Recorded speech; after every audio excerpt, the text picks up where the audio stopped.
مملکت کے ٹویٹ کے بعد ملکی سیاست میں ہلچل۔ ایوان صدر نے صدر مملکت کے سیکریٹری کی خدمات اسٹیبلشمنٹ ڈویژن کو واپس کر دی۔ وقار احمد کی مزید خدمات کی ضرورت نہیں۔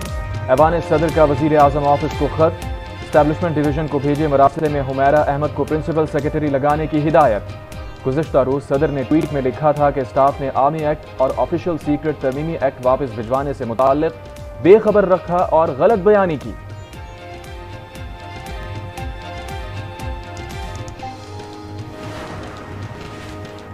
صدر مملکت کے پرنسپل سیکریٹری وقار احمد نے اپنے اوپر لگائے تمام الزامات کو بے بنیاد قرار دے دیا۔ صدر مملکت کو لکھے خط میں کہا احکامات کو نظر انداز کرنے میں ان کا کوئی کردار نہیں۔ صدر نے بلز کی توثیق کی نہ واپس بھجوانے کا تحریری حکم دیا۔ بیان حلفی دینے کو تیار ہوں۔ FIA سے تحقیقات کر کے ذمہ دار کا تعین کیا جائے۔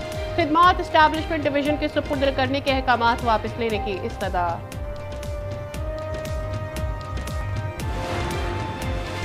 سابق وزیر اعظم شہباز شریف کا صدر مملکت کے بیان کی شفاف تحقیقات کا مطالبہ۔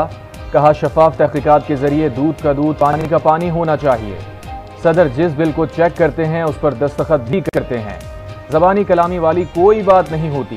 یہ معاملہ اتنا آسان نہیں۔ صدر مملکت کو جواب دینا ہوگا۔ بلز واپس بھجوانے کا جو طریقہ کار اپنایا کیا وہ آئینی ہے؟ ترجمان PDM حافظ حمداللہ نے سوال اٹھا دیا۔ کہا آپ کے اقدام سے ریاست کی جگ ہرسائی ہو۔ چیئرمین استحکام پاکستان پارٹی جہانگیر ترین نے کہا صدر مملکت نے جو بات کی اس پر افسوس ہے۔ انتخابات نئی مردم شماری کے تحت ہونے چاہیے۔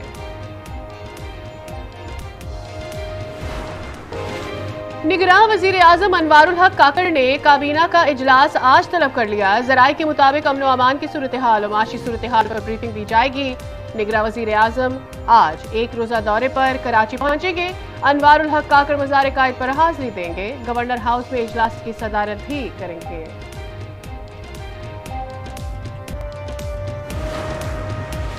آفیشل سیکرٹ ایکٹ کے تحت قائم پہلی خصوصی عدالت کے پہلے ملزم شاہ محمود قریشی سائفر گمشدگی کیس میں شاہ محمود قریشی 4 روزہ ریمانڈ پر FIA کے حوالے۔ FIA نے کہا دستاویزات کی برآمدگی کے لیے وقت چاہیے۔ آفیشل سیکرٹ ترمیمی ایکٹ لاہور ہائی کورٹ میں چیلنج۔ درخواست گزار نے موقف اختیار کیا۔ ایکٹ درست طریقہ کار کے مطابق پاس نہیں ہوا۔ ایکٹ ماورائے آئین ہے۔ صدر مملکت عارف الوی نے بھی کہہ دیا کہ ایکٹ پر دستخط نہیں کیے۔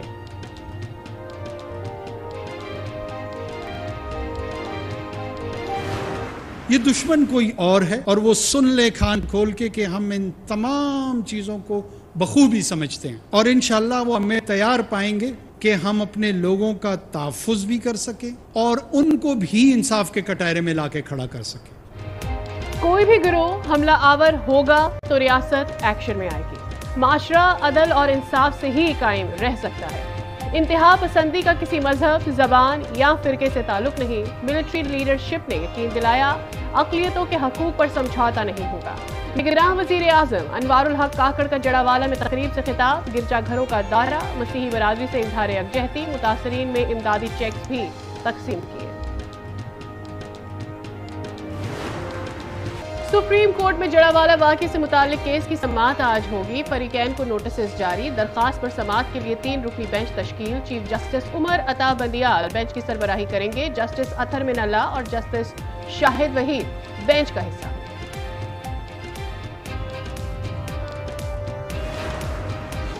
لاہور ہائی کورٹ نے چوہدری پرویز الہی کی رہائی کے خلاف پنجاب حکومت کی اپیل خارج کر دی۔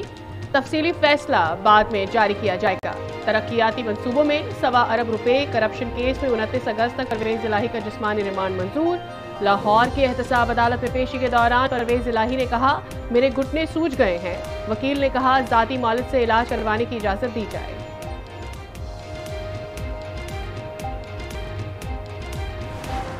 میں صدق دل سے عرض اٹھاتا ہوں کہ میں خلوص دل سے پاکستان کا حامی اور وفادار رہوں گا۔ بلوچستان کی نگراں کابینہ کے 5 ارکان نے حلف اٹھا لیا۔ گورنر بلوچستان عبدالولی کاکڑ نے نگراں کابینہ کے ارکان سے حلف لیا۔ وزراء کو محکمے تفویض کر دیے گئے۔ زبیر جمالی کو داخلہ، قبائلی امور، جیل خانہ جات، جان اچکزئی کو محکمہ اطلاعات کا قلمدان مل گیا۔ امجد رشید خزانہ ڈاکٹر قادر بخش بلوچ محکمہ تعلیم و سیاحت کے وزیر مقرر۔ بلوچستان میں امن و امان پہلی ترجیح ہے، جو ناراض بلوچ بات کرنا چاہتے ہیں ان سے بات کریں گے۔ نگراں وزیر اعلیٰ بلوچستان علی مردان ڈونکی کی میڈیا سے گفتگو، کہا آئندہ الیکشن کے لیے محنت کر کے صاف شفاف الیکشن یقینی بنائیں گے۔ چیئرمین تحریک انصاف کی توشہ خانہ کیس میں اپیلوں پر بینچ تشکیل، سپریم کورٹ میں 23 اگست کو مقرر۔ چیئرمین پی ٹی آئی نے اسلام آباد ہائی کورٹ کے 3 اگست کے فیصلوں کو چیلنج کیا تھا۔ ہم نے عوام کی خدمت کی اور عوام ہمیں ہی منتخب کریں گے۔ چیئرمین پیپلز پارٹی بلاول بھٹو زرداری کی سابق وزیر مملکت فہد ہارون سے ملاقات میں گفتگو۔ فہد ہارون نے کہا بلاول بھٹو نے مشکل وقت میں دنیا کے سامنے پاکستان کی نمائندگی کی۔ دہشت گردی اور اداروں کو بغاوت پر اکسانے کے مقدمات میں ایمان مزاری اسلام آباد کی عدالت میں پیش۔ عدالت نے 3 روزہ جسمانی ریمانڈ پر پولیس کے حوالے کر دیا۔ علی وزیر بھی 3 روزہ جسمانی ریمانڈ پر پولیس کے حوالے۔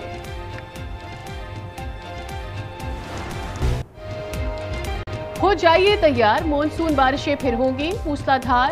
محکمہ موسمیات نے کل سے 27 اگست تک بارشوں کی پیشگوئی کر دی۔ آج سے مونسون ہوائیں اور کل سے مغربی ہوائیں ملک کے بالائی علاقوں میں داخل ہوں گی۔ پنجاب، پختونخوا، بلوچستان، آزاد کشمیر اور گلگت بلتستان میں بادل برسیں گے۔ کراچی میں بھی بورہ بادی متوقع ہے۔